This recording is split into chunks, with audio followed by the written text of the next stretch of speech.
It's March Madness time on Prime Sports Network. And of course, Marc Lawrence is here as we preview the NCAA college basketball tournament.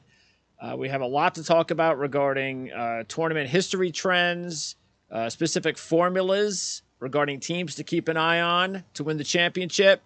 A lot to cover here in a short period of time. So, Marc, we just finished recording your Playbook ATS show for your Playbook Experts channel, and you had the opportunity to actually speak with legendary handicapper Jim Feist live on the show. So that was cool. So for anybody out there that hasn't already visited your channel and you're a big college basketball fan, you need to check that out. Again, it'll probably be posted before this one. Well, that's good news. And we did have a good time with Jim. As you mentioned, Greg, Jim and I both basically got started in the business around the same time. And in fact, just a quick little short story here that back in the day when 900 telephone numbers were very popular in the industry, largely before the internet, people would call the 900 numbers to get picks and selections. Well, I was very strong in that market, and the person that I used for my source for my 900 lines was Jim Feist.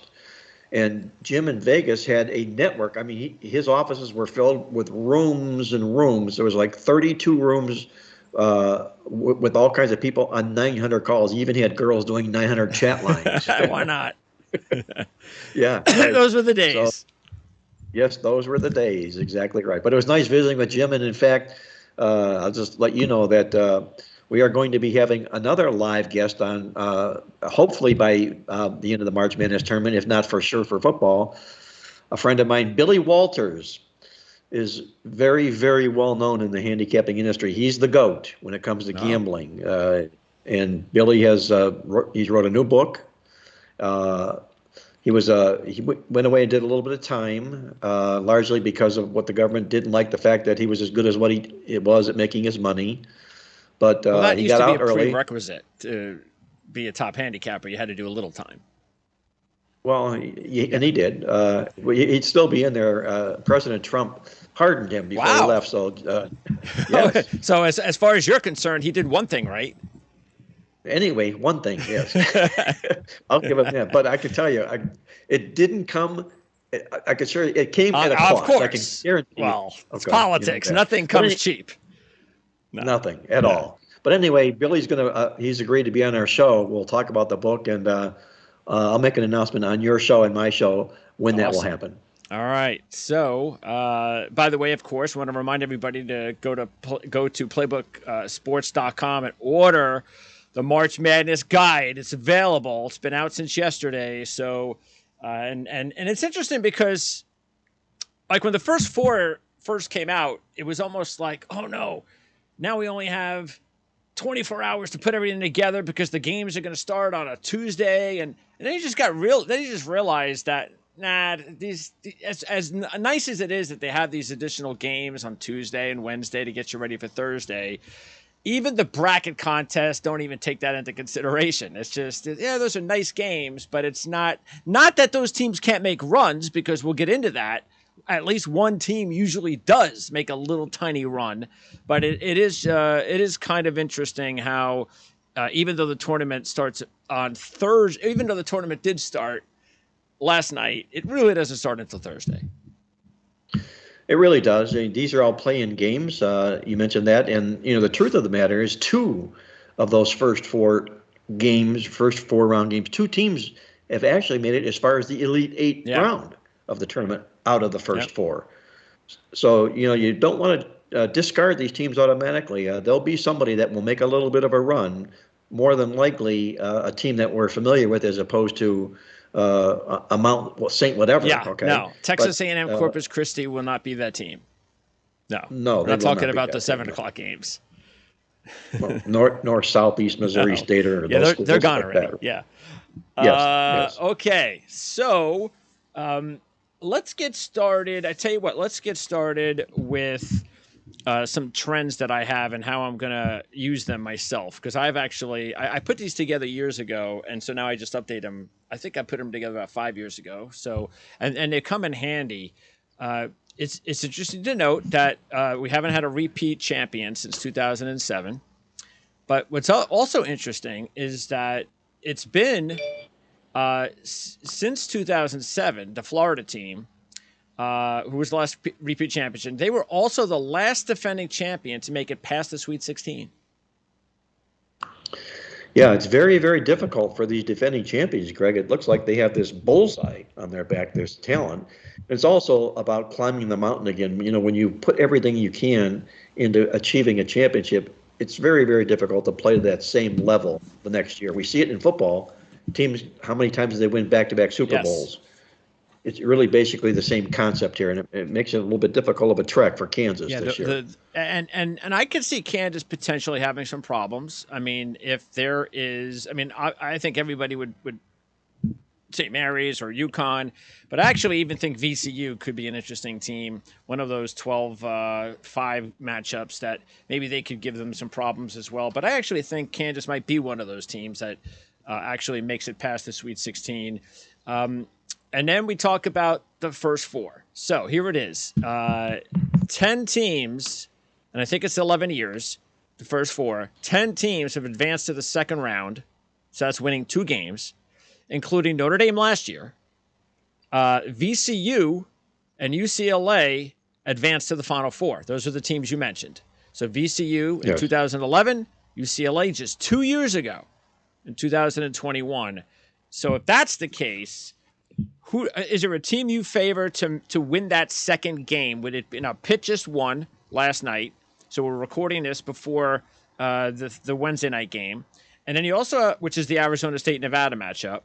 So what do you think? I mean, I actually like Arizona State to make that kind of run, but I would not be surprised if Pitt upset Iowa State. But I just think Arizona State maybe seems. And by the way, they both would have to play a Big 12 team, so that's going to be a little tough.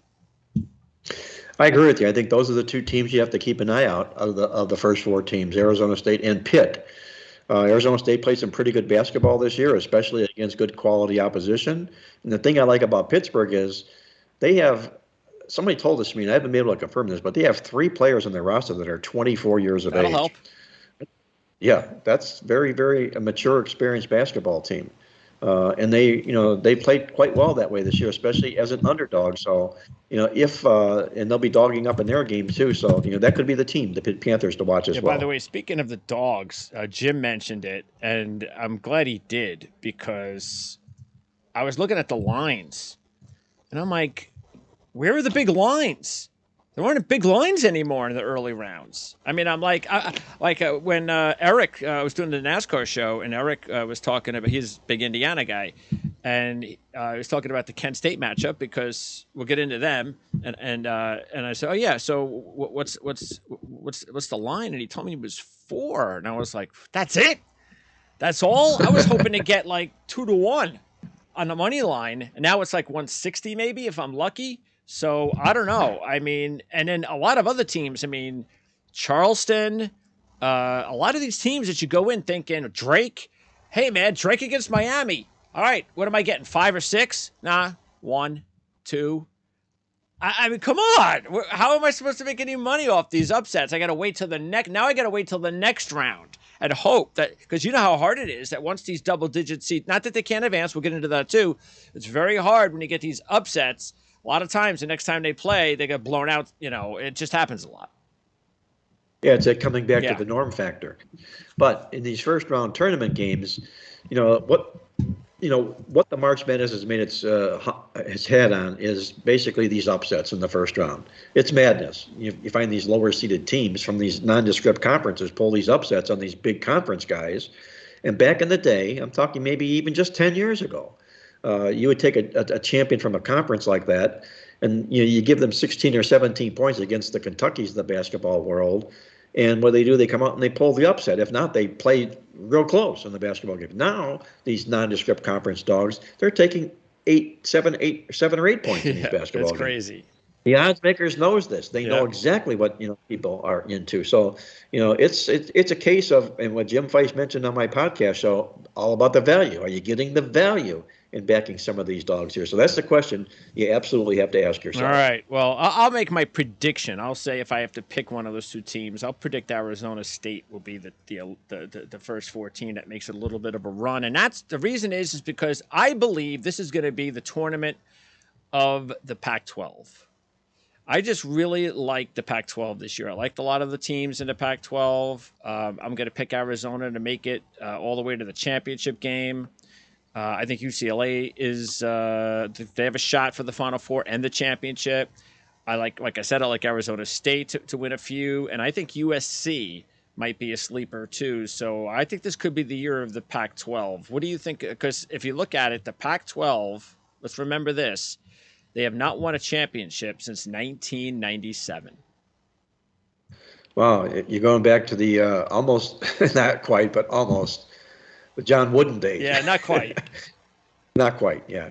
But I'm with you. I think Southern Cal's a real under the radar sleeper type basketball team here, and I think they were disserviced by their seeding here as well. I think they slotted them a little bit too low, or a little bit too low in this particular sense, and I think they'll play with a chip on their shoulder as well. UCLA could well be cutting down the nets in this basketball tournament. They're that good. Arizona, that good.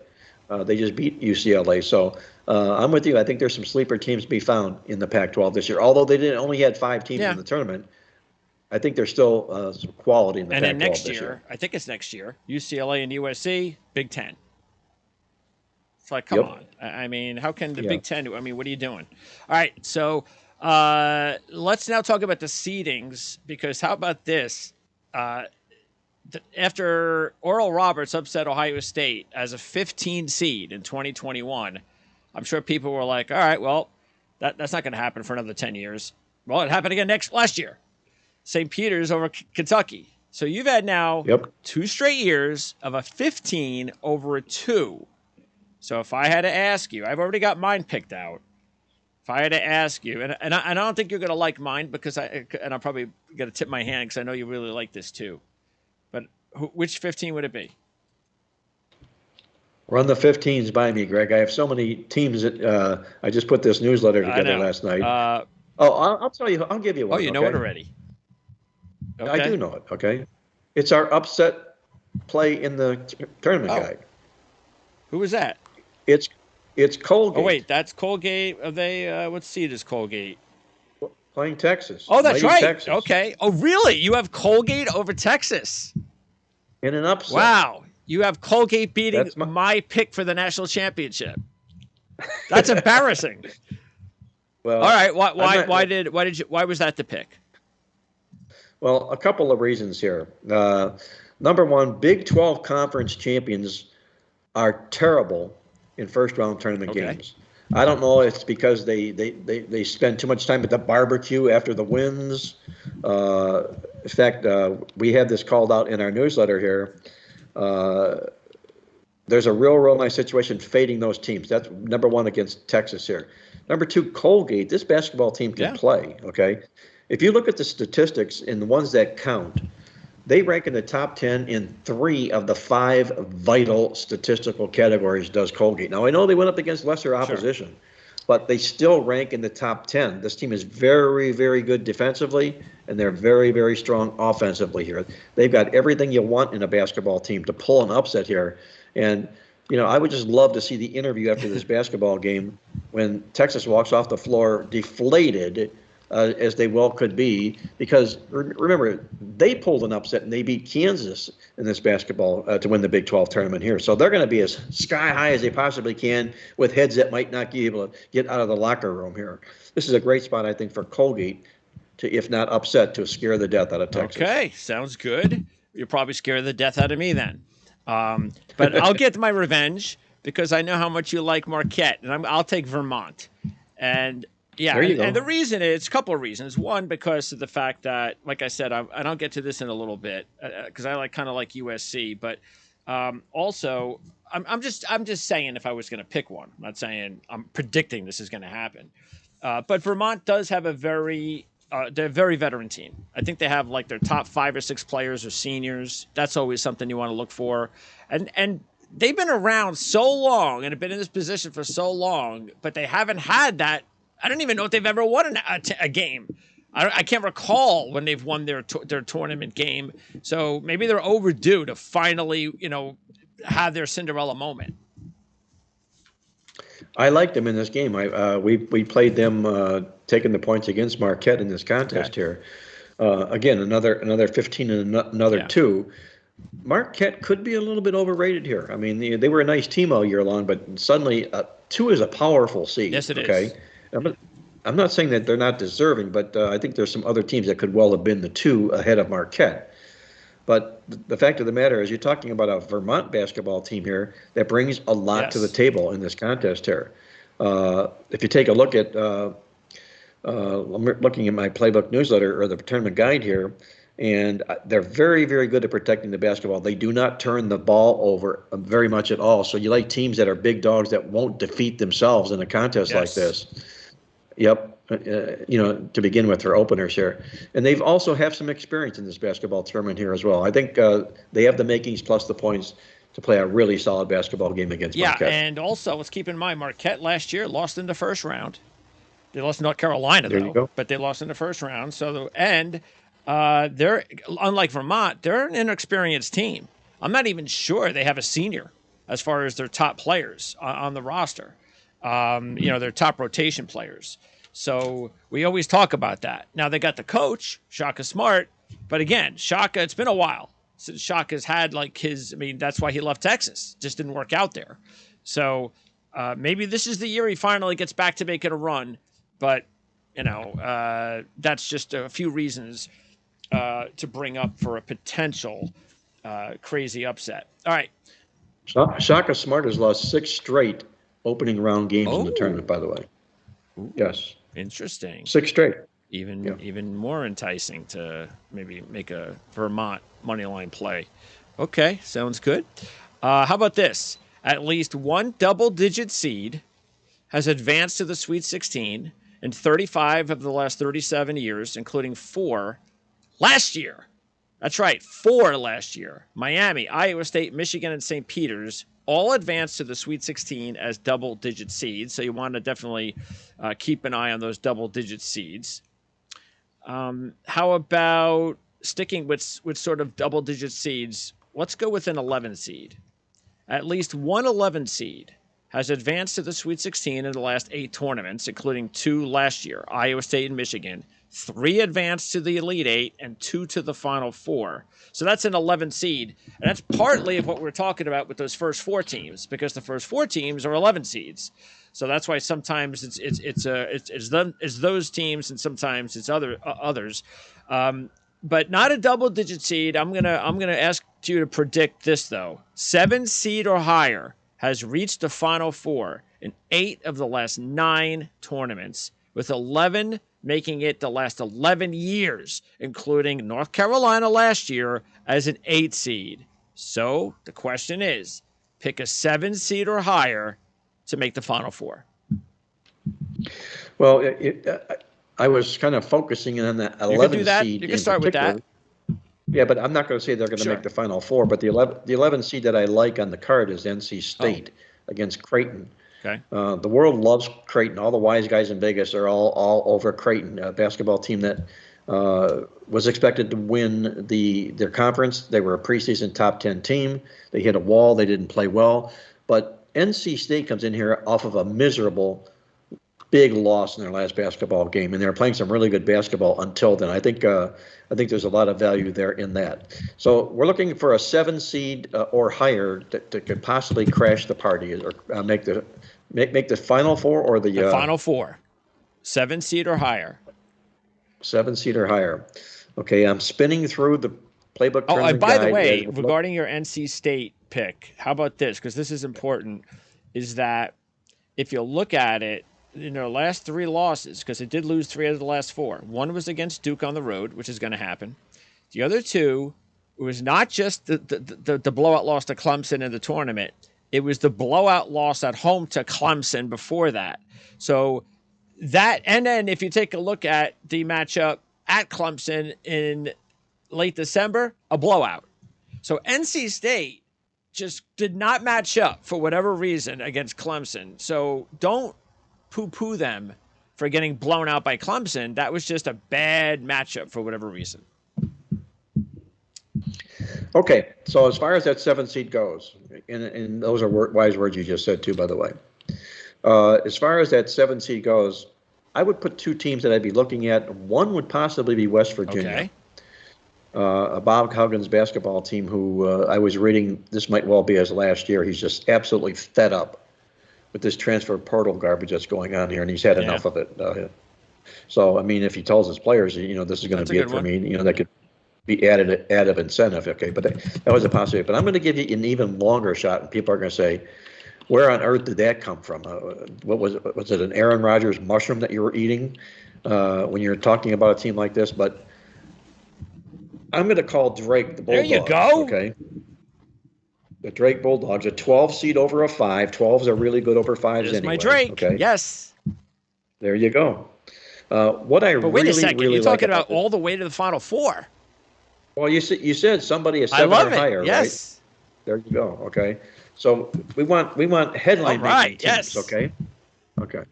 So what I like about this Drake basketball team is this. They've got 3 guards on this basketball team that have played together for what is now 5 years. They played together for the first 4 years altogether, and they decided to use their senior or their extra year of eligibility that they got from the COVID. So now they're 5 years together playing as a threesome, okay?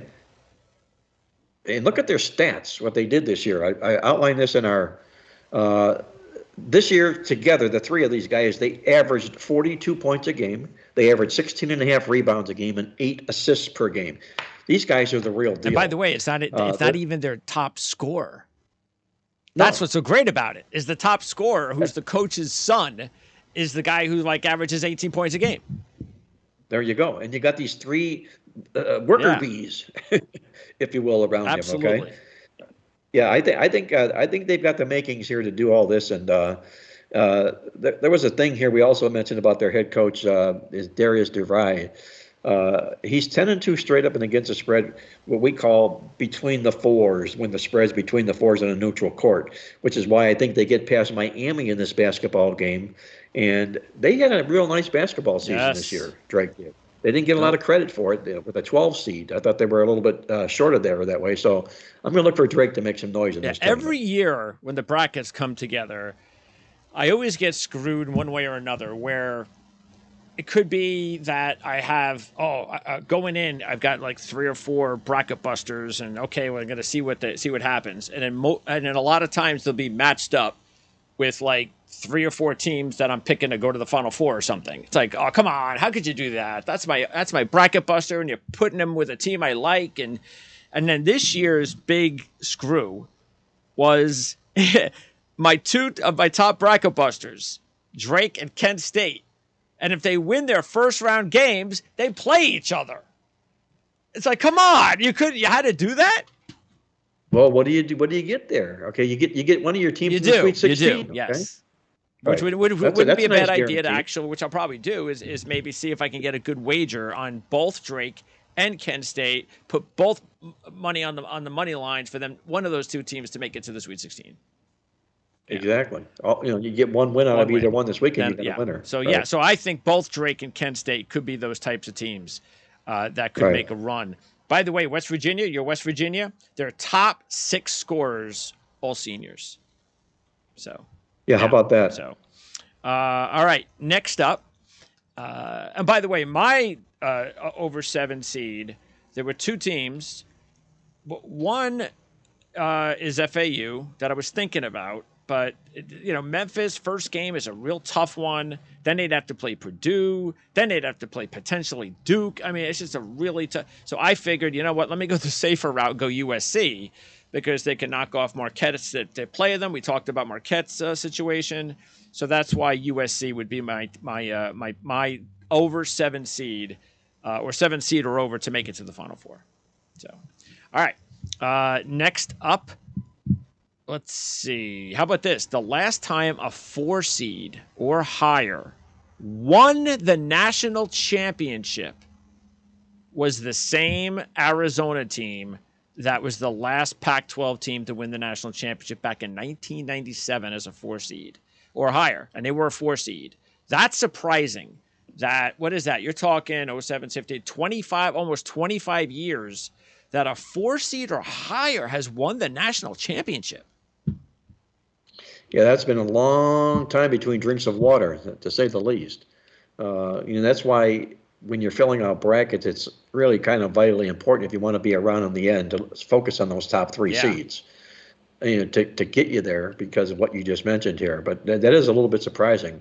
Arizona, number 4 seed, the last one to do that. That's a long time. And, I'm just browsing over this right now to see if I would who I might go with. But, and you get the understanding of why it's so tough. I mean, North Carolina actually should have done it last year with the halftime lead, and they had everything going in the right. They could have broken that barrier down, and then they fell apart in the second half. So, yeah, I don't even know who I would go with. I mean, maybe Duke as a 5 seed. That's not a bad idea. Well, other than the fact that a 5 seed's never won this tournament. That's true. See, that's true. All right, now this is something fans may not know, is that since 1979, the number 1 seeds. I'm going to tell you how many times they've made it to the Final Four together. No number 1 seeds 3 times. So only 3 times since 1979 have no number 1 seeds made the Final Four. All 4, 1 time. Wow, I had that 1 time. I remember that, okay? I had to do it for Vegas Insider when I was on that site, and we had to do our predictions in our sheet, and I had all 4 number 1 seeds, and that was the year they made it. 2008, 1 time. Yes. Yep. 3 out of 4, only 4 times. Wow. So 1 and 2, 35 times combined. So bottom line is, again, yeah, you definitely want to have a couple of 1 seeds in there, 1 or 2, but that's it. Don't put more than 2 1 seeds in there. They're going to get upset at some point. So right. All right. So that was something to keep an eye on. Only twice in the last 24 years have all 4 number 2 seeds made it to the Sweet 16. Wow. 2009 was the last time all four made it through. So a number 2 seed is going to get upset before the Sweet 16, more than likely. If that's the case, who would that number 2 seed be? Did we already talk? We kind of already talked about that with the 15 seed. So that would be Texas. You would have picked Texas not to make it. That would have been my Texas call, yes. And I'll pick Marquette in that scenario. All right. Now let's just go ahead and kind of break down the regions and predictions here. So if we start off Alabama, you take a look at Alabama as a 1 seed in their region, the South region. And again, this is the region where I'm taking Arizona. I'm going to take Arizona. And just going over this, so I think we both have, let's keep an eye on West Virginia, because if West Virginia beats Maryland, they'll take on Alabama, and that could be an upset. That's an upset possibility. So, well, I'm going to say this. People want to dismiss Alabama, and for a lot of good reasons. I mean, all the garbage that went on with the basketball team. But the fact of the matter is they're tremendously talented. And they're still winning. And they're still winning despite all the garbage. They might turn that garbage into a driving focal point. Yes. Right. But here's what's interesting. To me, the 2 most important stats in handicapping these teams in this tournament are this. Number 1, defensive field goal percentage. How well do you make it impossible for other teams to make shots? The other 2 is scoring margin. How wide do you win your basketball games? 3 teams in the country all ranked number 1, number 2, and number 3 in each position. Houston, Tennessee, and Alabama are number 1, 2, 3, and number 1, 2, 3. Interesting. Okay. Yes. 2 teams from the SEC. Now, this has actually been a down year for the SEC. Not as down as the ACC. Really down year for the ACC, but the SEC's been a little down. That's why I'm a little bit hesitant about it, not just because, I'll tell you the truth, I probably would have preferred that not to happen as an excuse to pick against them, because I don't like the SEC this year, and I think the way the SEC is going, I'd be surprised if one of the SEC teams made the Final Four in a way. But I guess if any team was going to do it, though, it would be Alabama, of course. So, yeah, I think they're clear cut head and shoulders above everybody, right? So, are you going, like, if you had to, would you take Alabama to come out of the South as your final prediction? Yes. That would be it, Alabama. All right, Yes. I'll take Arizona. We should also, I think we should tell people to keep an eye out on Charleston against San Diego State. And to tell you the truth, maybe even that put Charleston as like Drake or Kent State as a Sweet 16 possibility. Sleeper, yes, because Virginia would be their opponent next. How about that line? I was shocked with the Virginia Furman line. It's like 5 or 6. Yeah, you're talking a pedigree Virginia basketball team out of the ACC. Furman from nobody knows what conference they play in. Yeah, and you're laying a handful of points. Aren't you surprised by that? Because I was looking, I didn't even think Furman was all that good anyway. I was like, Furman? I could understand these teams we're talking about, but Furman, really? Okay. Well, that's what we're talking about. We talked about with Jim Feist on our podcast show is how the value, in the underdogs is shrinking. It's like the ocean waters. Yeah. They're just shrinking to these new low levels. You're not getting the points like you used to see, and that was one of them. Virginia laying only 5.5 to Furman. All right. How about an upset with Cal Santa Barbara over Baylor? I like it. Because if you look at it, the last two the last two teams that were seeded third that lost to a 14 seed were Big 12 teams. So this would be another one. But yes, I kind of think that's an interesting one because Baylor's lost, I think, 4 out of 6 to end their season, so they're not playing the greatest ball right now. So that could be an interesting upset. All right, let's move on to the East. And again, I already said it. I kind of like USC. That's my sleeper 7 seed or higher to make the run. Also, now Duke and Oral Roberts, talk about a potential 5-12 and also a potential kind of bracket buster matchup. That's one where I wished, did Oral Roberts have to play Duke of all teams? Because Duke is playing great basketball right now. Maybe a bad matchup for Oral Roberts. But, yeah, I'm sure Duke is probably saying to themselves, this is, after everything we've done to put ourselves in this position, this sure is a tough first-round matchup for us. Oh, it sure is. I mean, they've won 9 basketball games in a row, and they're going to catch this basketball team in Oral Roberts that just keeps coming at you and coming at you. I mean, they were 1 seed away from playing Furman. I mean, I think Duke should have been a 4 seed and Virginia should have been a 5 seed. Arguably, I think you're right. Remember about Oral Roberts. They lost, or they returned, I should say, their top 6 scorers from last year and 7 of their top 8. Very, very experienced basketball team with a lot of confidence coming into this contest here. And they'll match you point for point and go toe-to-toe with you. I like the makeup of this team real well, Oral Roberts. In fact, we called them in our newsletter. We shaded them very, very strongly against Duke. The funny thing here is I asked Andy Isco this question about number 5 seeds having never won this tournament. But you like Duke as a basketball team, so would you play Duke to win this tournament, knowing that they've number 5's never won, and they're going to maybe have their hands full with Oral Roberts here? What position does that you put you with in Duke?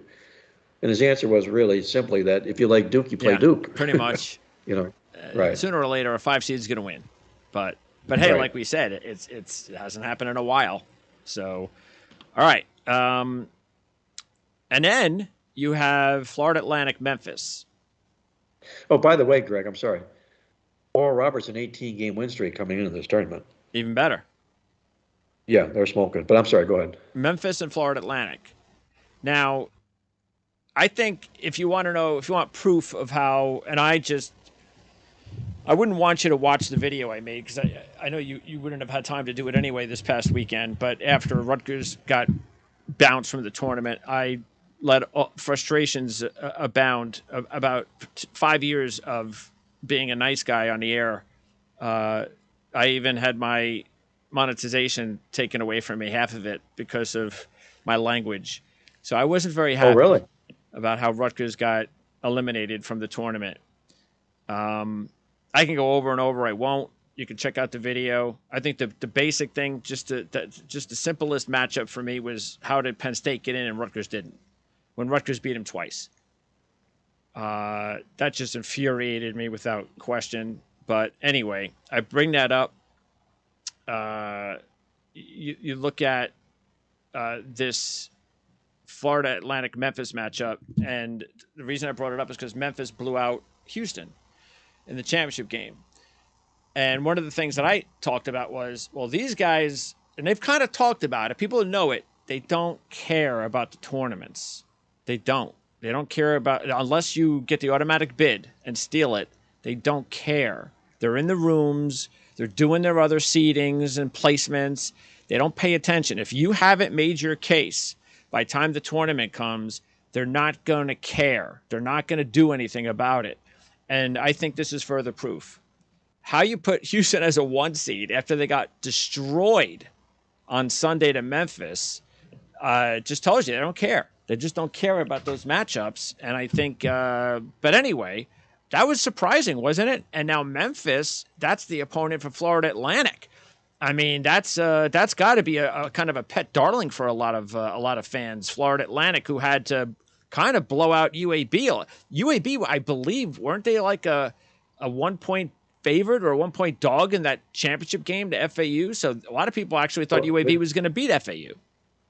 Yeah, they were favored 2.5. UAB was favored. In fact, it was an insult to Yes. FAU, being a 30-win team, being a number 1 seed, and being the dog in the championship game. And they must have got wind of that because they just wiped them from end to end in that contest. FAU, one of only 4 teams that have won 30 games this year. They don't get a lot of respect, probably because of their name and their reputation. But I'm going to say this. One of the greater or strongest handicapping plays in round 1 of this tournament is whenever you upset a number 1 seed in the championship game as an underdog, and you become a favorite in round 1 of the NCAA tournament. You're still drinking champagne after beating that number 1 seed as an underdog, which is what Memphis did. Okay. Got it. And beat them convincingly, Yes. too. And now they're laying points here to Florida Atlantic, a team that, yeah, they won 30 games, but they could care less Memphis, because all Memphis knows is, hey, man, we just knocked down Houston and bring on the next guy. But I think FAU's a real live dog in this basketball game. Yeah, they seem like they're put in a pretty decent region too, because the next matchup would be Purdue, and Purdue's vulnerable. They've got a big guy, this Edie kid, but the guard play all young.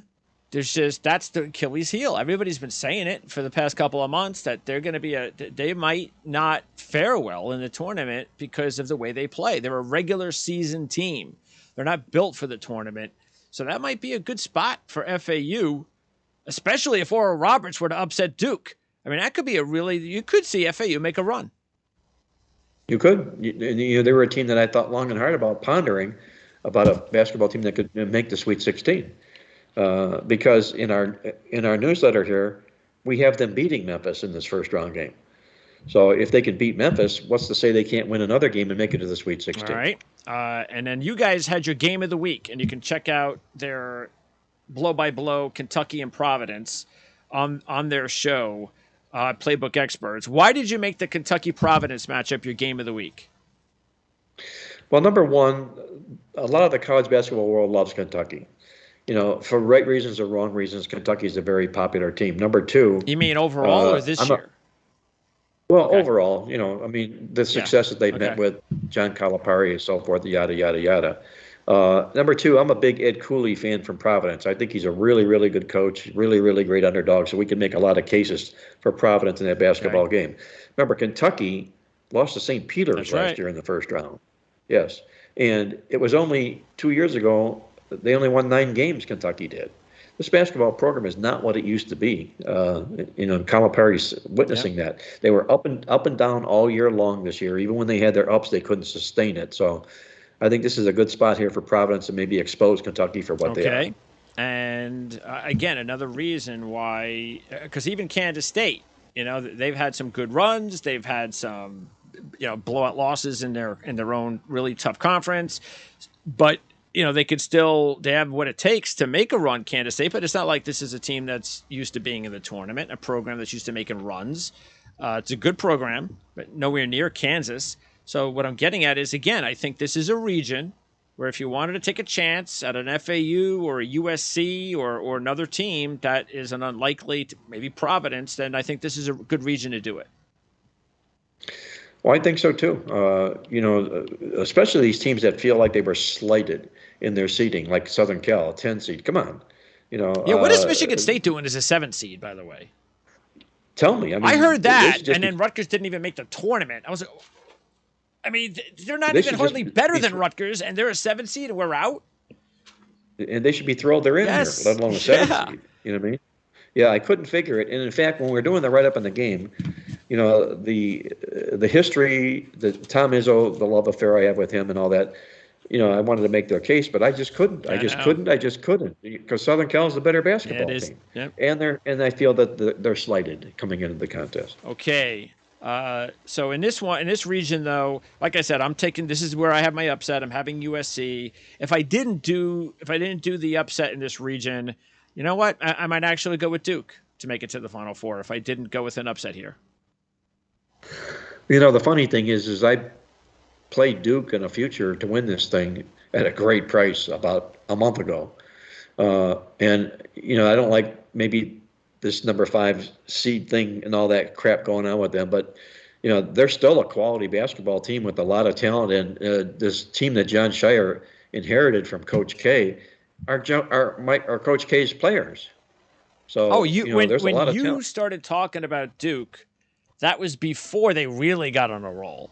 Like they were playing okay, but they were not playing like this. And so you really forecasted Duke well, which is why you hit them in your futures, and that's exactly what you're supposed to do with futures. So, right, you look at a team that has potential but it's not playing well. Well, can they right the ship? And that's what Duke did. Who would be your straight up pick in this region? You have Alabama, and then who would it be in the East? I don't have my Eastern brackets here. Let me pull it out again, here. You got Duke, you got Marquette, you got Purdue. I can tell you exactly who we made here. In the East, Tennessee. Oh, okay. Oh, so you're going with an all SEC Final Four matchup. Alabama and Tennessee. Wow. Okay. Alabama and Tennessee. Exactly right. Let's move on to the Midwest. And this is where we have Drake and Kent State. This is also where's Pitt. So they're an 11 seed. Again, Iowa State, though, they're a veteran team. They got a bunch of seniors. And they're a good conference this year. So that's why I picked Arizona State over Pitt to make it. But I'm not saying that Pitt can't beat Iowa State. Xavier could be interesting. But let's say Texas does not get upset by Colgate. Does that still mean that you're against Texas, or what do you do there? Because do you think Houston is the way to go? Because we might get a Houston-Texas Elite Eight matchup if it all goes 1 versus 2, which would be that might be one of the biggest games in the state of Texas in a long time. If you got how nice would that be? You got Houston and Texas in the Elite Eight. But anyway, Texas is my pick, as I've said before, to win the national championship. So you know where I go. What are you looking at here besides, of course, some of those upsets that we talked about with Drake and Kent State? In which region are you the in? Midwest. The Midwest. You want the team that I've got coming out of the Midwest? Who's your top pick, and then who else do you think we should keep an eye on? Well, I have Houston coming out of the Midwest. I still feel Strasser's going to play. They tell me he could have played in that game against Memphis when they lost, but they just wanted to take a precaution. And it didn't matter whether they won or lost. They knew they were still going to be a number 1 seed. If he plays and he's healthy, they're hellacious defensively. Just hellacious, And I think they'll want to prove the experts wrong that they play in a conference that, doesn't play enough quality opposition, but they do. A team I'd keep an eye on here would be Xavier. I think they've got the makings to go far in this tournament. In fact, I had them going to the making the Sweet 16 and bumping Colgate out at I that don't think point. enough of Colgate at that point. But yeah, that makes sense. That Xavier, if obviously if Colgate pulls off the upset, that Xavier could be the one to take advantage of it. Right. Okay. All right. And now we move on to the West. And again, this is where I think Arizona State.